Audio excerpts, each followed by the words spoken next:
je suis né en 1934 et mes parents, dans ces années-là, mes parents étaient des gens qui étaient très religieux. Et ils croyaient dans leur religion. La religion du temps, bien, c'était la religion catholique. Et mes parents ont commencé à lire la parole de Dieu. Il y a des missionnaires qui sont venus de Montréal, même de l'Ontario, et ça serait long à vous raconter tout le début de tout ça, là. Mais le début de tout ça a commencé dans les années 30 et 31, 32, où les premiers missionnaires sont venus. Et puis, il y a des livres qui ont été écrits, des commentaires qui ont été écrits là-dessus, que ça s'appelle le Chéisme de Girardville. Et ça serait très long de vous raconter exactement comment ça a commencé, tout ça. Mais à chaque temps où il y a eu un réveil, si vous voulez, spirituel, il y a eu quelque chose, ça a brassé à quelque part. Et ça a brassé à Girardville. Mais pour faire l'histoire un peu plus courte, mes parents ont commencé à lire la parole de Dieu et ils ont vu que la parole de Dieu avec l'enseignement de la religion qu'ils recevaient, ça collaborait pas ensemble. Il y avait des choses qui fonctionnaient pas. Alors, ils ont mis leur confiance dans la parole de Dieu et ils ont réalisé que travailler pour leur salut, ça fonctionnait pas, parce qu'ils ont vu qu'à travers la parole de Dieu, qu'ils travailleraient toute leur vie, puis ils n'auraient pas l'assurance de leur salut. Et ils ont vu que pour connaître Jésus-Christ comme sauveur personnel, qu'ils devaient, selon la parole de Dieu, se repentir de leurs péchés. Ça veut dire demander pardon pour leurs péchés et accepter Jésus-Christ comme leur sauveur personnel. Accepter que Jésus, il est mort sur la croix pour sauver les pécheurs. Et puis, c'est écrit dans la parole de Dieu qu'il n'y a pas personne qui est sans péché. Tout le monde, tous ont péché et sont privés de la gloire de Dieu. Alors, mes parents ont accepté l'Évangile et puis moi, bien, j'avais 2 ans à peu près quand mes parents se sont convertis à l'Évangile. Alors, j'ai eu le privilège d'être élevé, comme on dit l'expression, j'ai été élevé dans l'enseignement de l'Évangile. Et j'ai grandi, on allait à l'église ou à l'assemblée, on a différents noms pour les réunions. Nous, c'était l'assemblée, et l'assemblée, ça se faisait chez nous. Dans la même maison que chez nous, était divisée en 2. Et ça se faisait chez nous, alors on avait juste à ouvrir la porte, puis on était rendu dans le lieu de réunion. Alors, on a entendu la prédication de l'Évangile.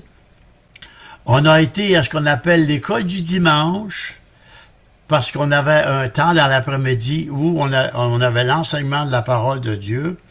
On a aussi participé à toutes les réunions qu'il y avait. On avait même notre école où on nous enseignait, comme tout le monde, enseignait à lire, à écrire. On apprenait aussi des choses du Seigneur.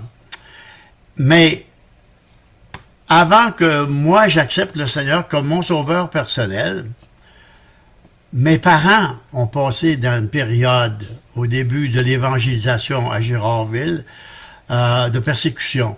Ils ont été rejetés par leur famille, ils ont eu des menaces et c'était pas été facile. Mais vous savez, quand on veut suivre Jésus, c'est pas toujours facile non plus. Et ils ont passé par là. Et nous, on a grandi en voyant tout ça. Mais il fallait qu'on prenne notre propre décision nous autres mêmes. Alors, un mercredi soir, j'étais à l'Assemblée, on était à la réunion, et ça s'appelait la réunion de prière.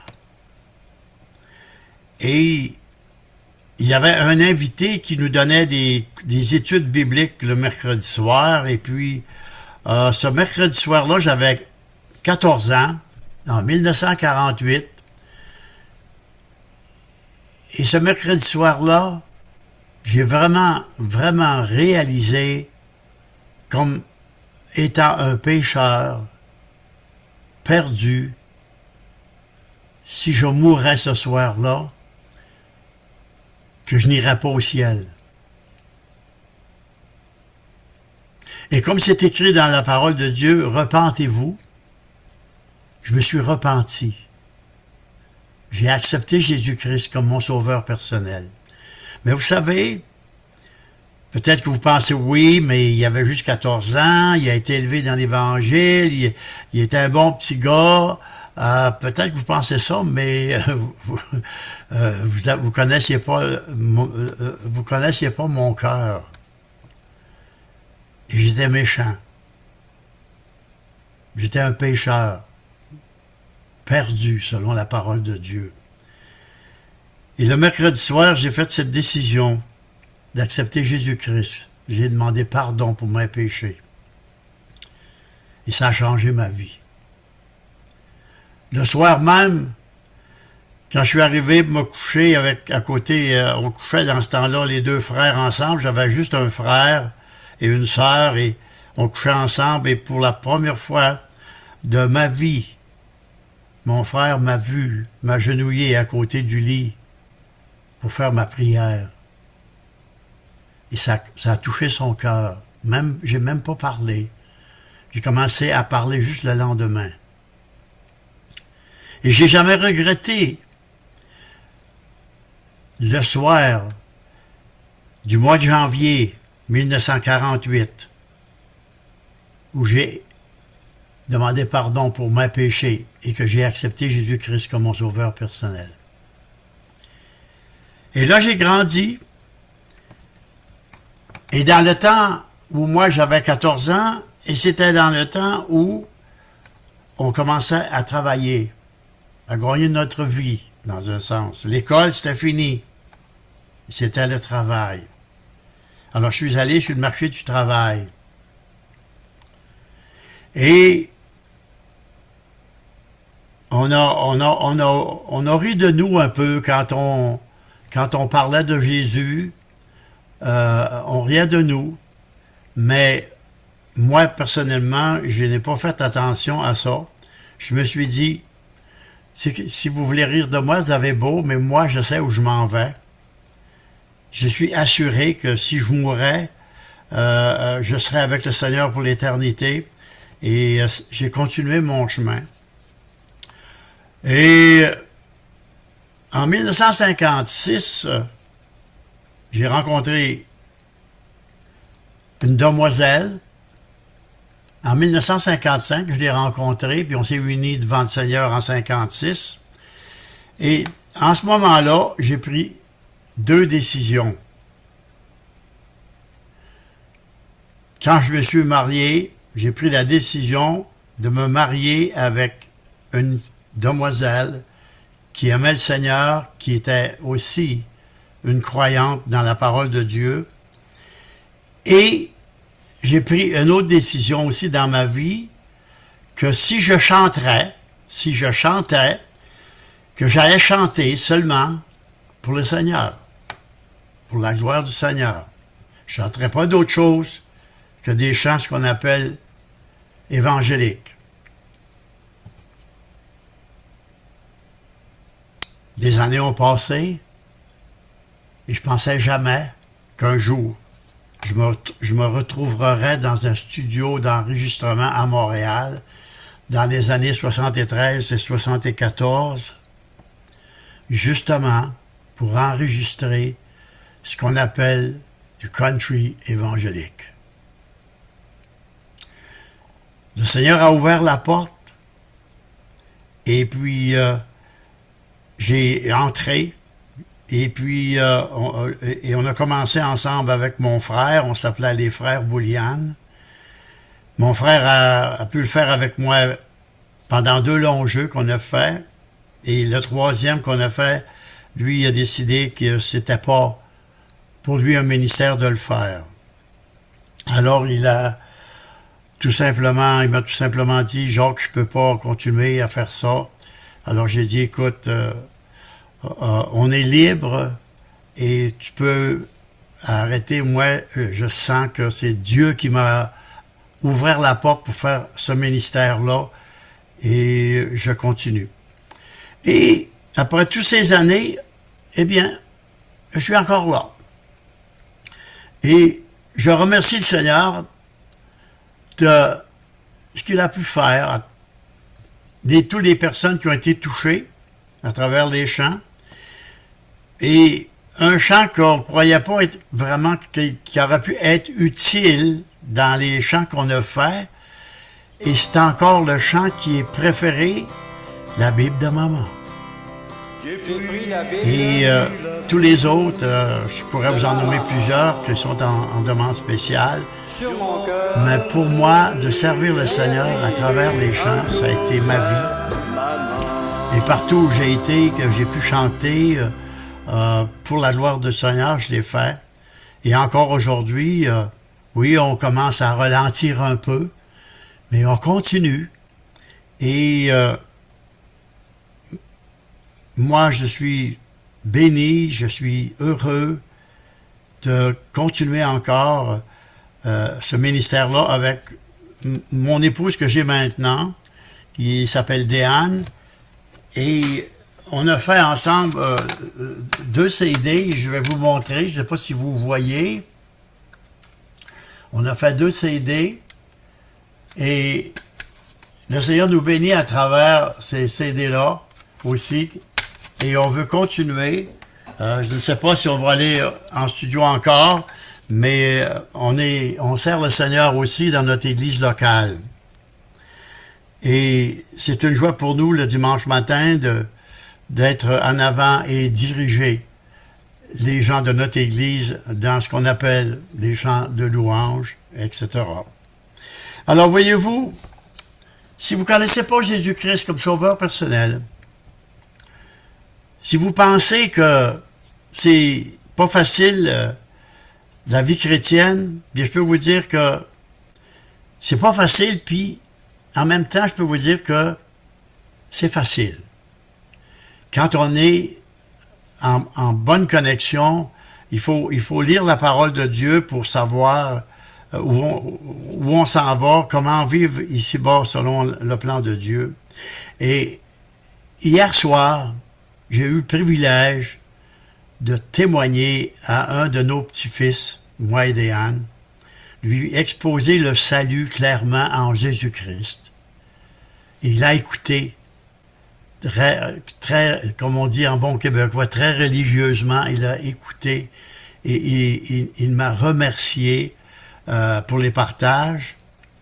Et moi, je crois, j'aimerais que on va continuer à prier pour lui. Il s'appelle Alex, puis son épouse Mélissa. Et moi, je crois que le Seigneur va sûrement toucher leur cœur et puis ils vont sûrement venir à lui. Et on va continuer ensemble à prier pour le salut des âmes. Il y en a encore qui ne sont pas dans la bergerie. Et puis, le Seigneur attend que le dernier arrive avant de venir chercher son épouse, chercher les siens. Est-ce que tu vas être du nombre? Est-ce que tu es prêt à partir? Il est écrit, tenez-vous prêts, car je reviendrai comme un voleur dans la nuit. Jésus revient bientôt.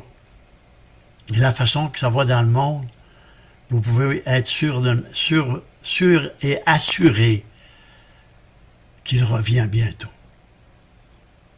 Alors, je vais terminer avec le chant que j'ai choisi pour vous chanter. Il n'est pas endisqué, c'est juste un nouveau chant que j'ai arrangé il y a quelque temps. Et ça s'appelle « Merci Dieu je suis libre. Alors, je prends ma guitare, puis je vais vous faire ça.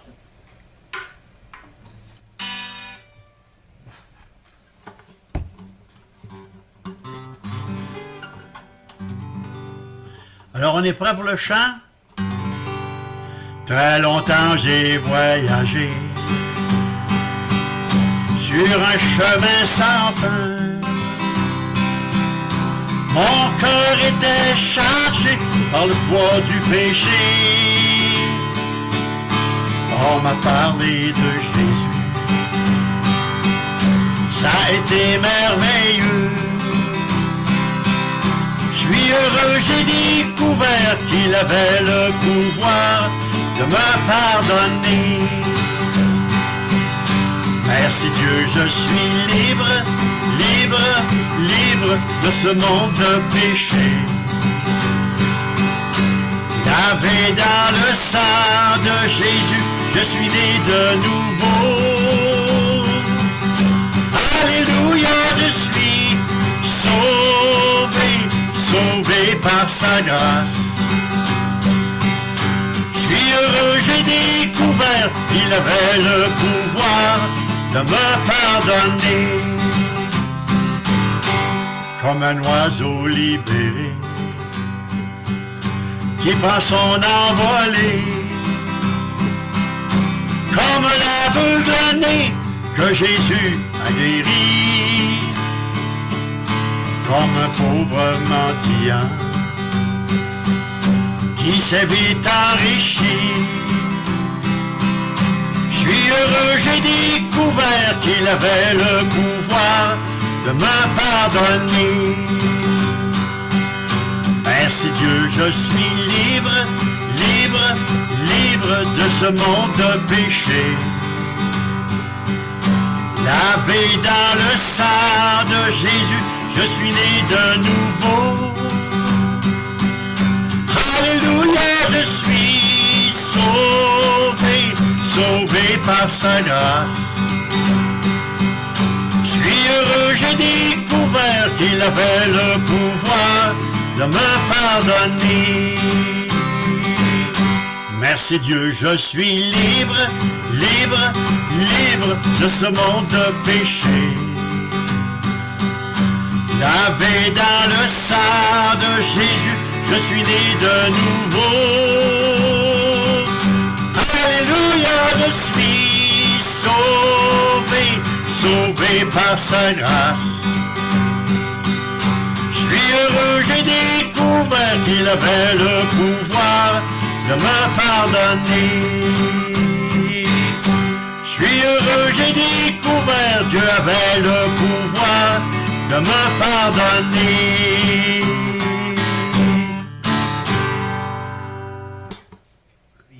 Et le verset qui me vient à cœur, c'est le verset, je pense qu'il est connu, il n'y a pas un né de nouveau qui ne connaît pas Jean 3,16. Car Dieu a tellement aimé le monde. Mettez votre nom dedans. Moi, j'ai mis mon nom déjà. Car Dieu a tellement aimé Jacques qu'il a donné son Fils afin que si Jacques croit en lui, Jacques ait la vie éternelle et que Jacques ne vienne pas en jugement, mais que Jacques ait la vie éternelle. Et moi, j'ai été touché aussi par le verset Actes 16, 30 et 31, quand l'apôtre Paul était en prison, et puis le geôlier lui demande « Que faut-il que je fasse pour être sauvé? » Premièrement, il faut que tu crois que Jésus est mort sur la croix, que Jésus a donné sa vie, son sang a été versé pour laver tes péchés. Quand tu crois ça, tu te repens et Jésus devient ton sauveur. Et il veut être ton sauveur et en même temps, il veut être ton Seigneur. Il veut être le bon berger de ta vie. Le bon berger donne sa vie. Il a donné sa vie pour moi. Il a donné sa vie pour vous également. Venez à moi, vous tous qui êtes fatigués et chargés, et je vous donnerai du repos. Pourquoi? Pour vos âmes. Et moi, je peux vous dire que je suis en repos de mon âme. Et je remercie Dieu de tout mon cœur d'avoir donné son Fils Jésus. Il est né, il a donné sa vie sur la croix pour me donner la vie éternelle. C'est mon invitation. Venez à Jésus aujourd'hui, n'attendez pas trop tard.